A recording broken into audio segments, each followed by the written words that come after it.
Imaginez-vous en train de camper tranquillement dans une plaine près d'une rivière.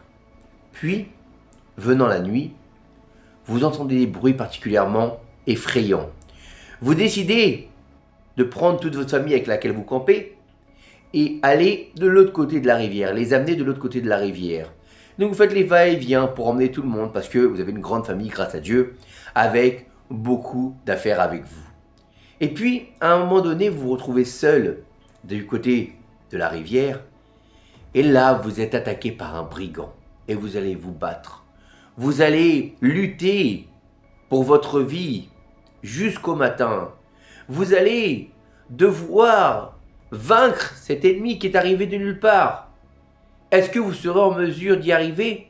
Est-ce que vous allez réussir à le battre? Ou est-ce que c'est lui qui va vous battre? Qu'est-ce que c'est que cette histoire? Vous avez compris?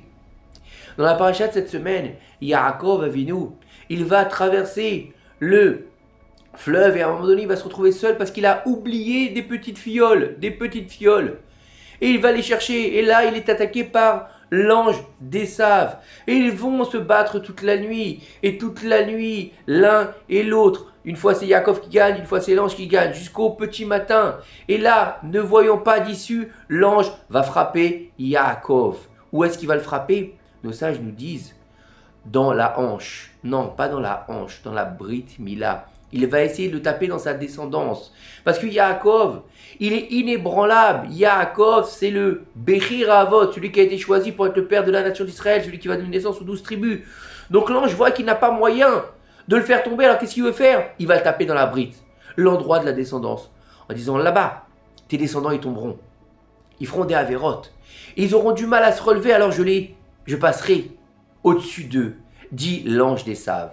Et nos sages nous posaient la question, mais à quoi ressemblait cet ange? Est-ce qu'il ressemblait à un ange de feu? Un ange puissant? Il ressemblait à un homme? À quoi il ressemblait? Et le Hadmour Azaken de nous dire, certains de nos sages nous disent que l'ange d'Esav, il ressemblait à un rave. Il ressemblait à un Talmid Chacham. Il ressemblait à quelqu'un d'érudit en Torah. Pourquoi? Parce que le combat, il a continué jusqu'à Alot HaShachar, jusqu'au petit matin, jusqu'à la lumière divine. Ça veut dire quoi? C'est-à-dire que le combat contre l'ange des sages, les saves, il continuera jusqu'à la fin des temps, jusqu'à que nous soyons libérés par le Mashiach. Très bientôt, Bezrat Hashem, Amen. Ça veut dire que le combat de la fin des temps entre Israël, Yaakov Avinu, donc qui représente le peuple d'Israël, il sera même face à certaines personnes qui seront déguisées en rabbins, qui représenteront Esav, mais qui seront déguisés en érudits, en rabbins, en grand Talmid Chacham, qu'on leur embrassera les mains et qu'on dira « Oh, quel est beau ce Dvar Torah! Oh, quelle Torah !» Mais en fin de compte, ce sera des gens qui serviront les forces du mal, qui feront plein de miracles. On ira les voir « Oh, je connais toute ta vie !» D'où est-ce qu'il sait ça? Il s'est associé avec les forces du mal. Ou plus simplement, il a fait un pacte avec le diable. Ou bien un autre, il fera, pas forcément des miracles, mais il donnera des cours de Torah extraordinaires. Il donnera de la philosophie toraïque et les gens seront ébahis par son savoir. Et ça, ce sera pour récupérer de l'oseille. Alors, comment faire la différence? Comment est-ce qu'on va savoir? C'est ça le problème. C'est que à la fin des temps, il y aura un grand bilboul, un grand mélange entre eux, les bons et les mauvais, entre ceux qui représentent vraiment la Torah et ceux qui se servent de la Torah pour faire du business. Il y aura un tel problème qu'on n'en saura plus savoir qui est vrai et qui est faux. On vivra dans un combat. Et c'est ce que nous disent nos sages. Et là-bas, il s'est battu avec l'ange. Et la poussière, elle est montée jusqu'au trône. On sera aveuglé par une poussière qui ne nous permettra pas de voir la vérité. Comment est-ce qu'on va s'en sortir? Eh bien, en étant Israël. C'est quoi Israël? Yachar El. Droit avec Akadosh Baruch Hu. Si tu es droit avec Akadosh Baruch Hu, si tu fais ce qu'il faut, si tu te fais un rave, à Selechara, fais-toi un rave, alors tu tistalek minas afek, tu sortiras du doute. Donc tu ne tomberas pas dans les affres de ces faux érudits, ces faux rabbins, qui n'ont rien d'autre que l'apparence, qu'on les appelle les rabbanim du mensonge. On les appelle Meforsamim des Shikra. Ça veut dire quoi? Ceux qui sont publiés mais qui mentent. Oui, je suis un bon rabbin, regardez-moi. Non, c'est juste une apparence. Ils font Pourim toute l'année, c'est tout. Et il faut se méfier de ces gens-là. Ces gens-là, ils utilisent des choses qui sont interdites dans la Torah, comme la nécromancie, pour aller faire parler les morts et pour trouver des choses. Ils font appel à des démons pour pouvoir réaliser certaines choses. Mais une fois qu'ils ont fini, eh ben, qu'est-ce qui se passe? Eh ben, ils appartiennent aux démons. Ils ont fait un pacte avec le diable. Et ils paieront de leurs actes. Il y aura des conséquences. Alors il faut faire très attention. Mais le combat se poursuivra jusqu'à la fin des temps. Et jusqu'à la fin des temps, on devra lutter contre le Sar d'Esav qui prendra plusieurs apparences. On devra se confronter à cet Amalek, à ce doute qui nous ronge jour après jour, surtout dans notre génération. Qu'est-ce qui va se passer demain? Qu'est-ce qu'on va faire? Est-ce qu'il va y avoir la guerre?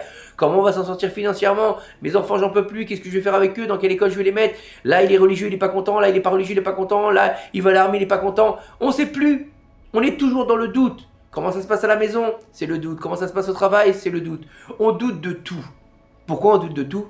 Parce qu'on s'est laissé abattre par Amalek, qui est en valeur numérique, doute.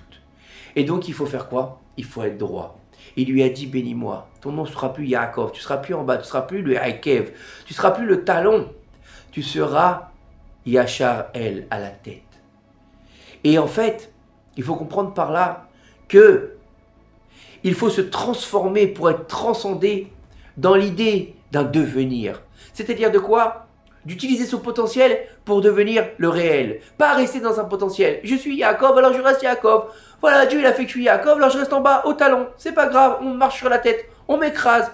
Oh, de toute façon, le juif, c'est quoi? C'est les juifs errants. Il a toujours été en bas. Pourquoi tu veux qu'il relève la tête face aux nations du monde, face à Esav? Mais tu rigoles ou quoi? C'est le moment de montrer que tu es Israël. C'est le moment que tu es Yachar El. Et où tu vas? Vaishlach Malachim. Je rentre en Eretz Israël. Je montre quand je suis capable de vivre sur ma terre. Je montre que j'ai un rapport avec ma terre ineffaçable,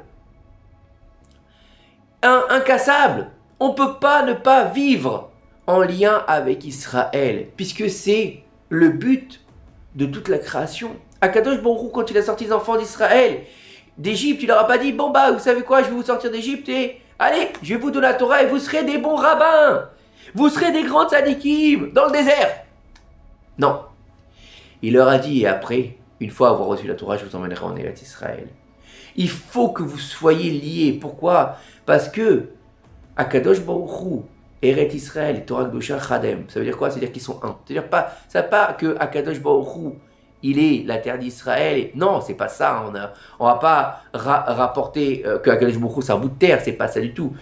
Puisque lui, il a tout créé. Donc il est dans une unité.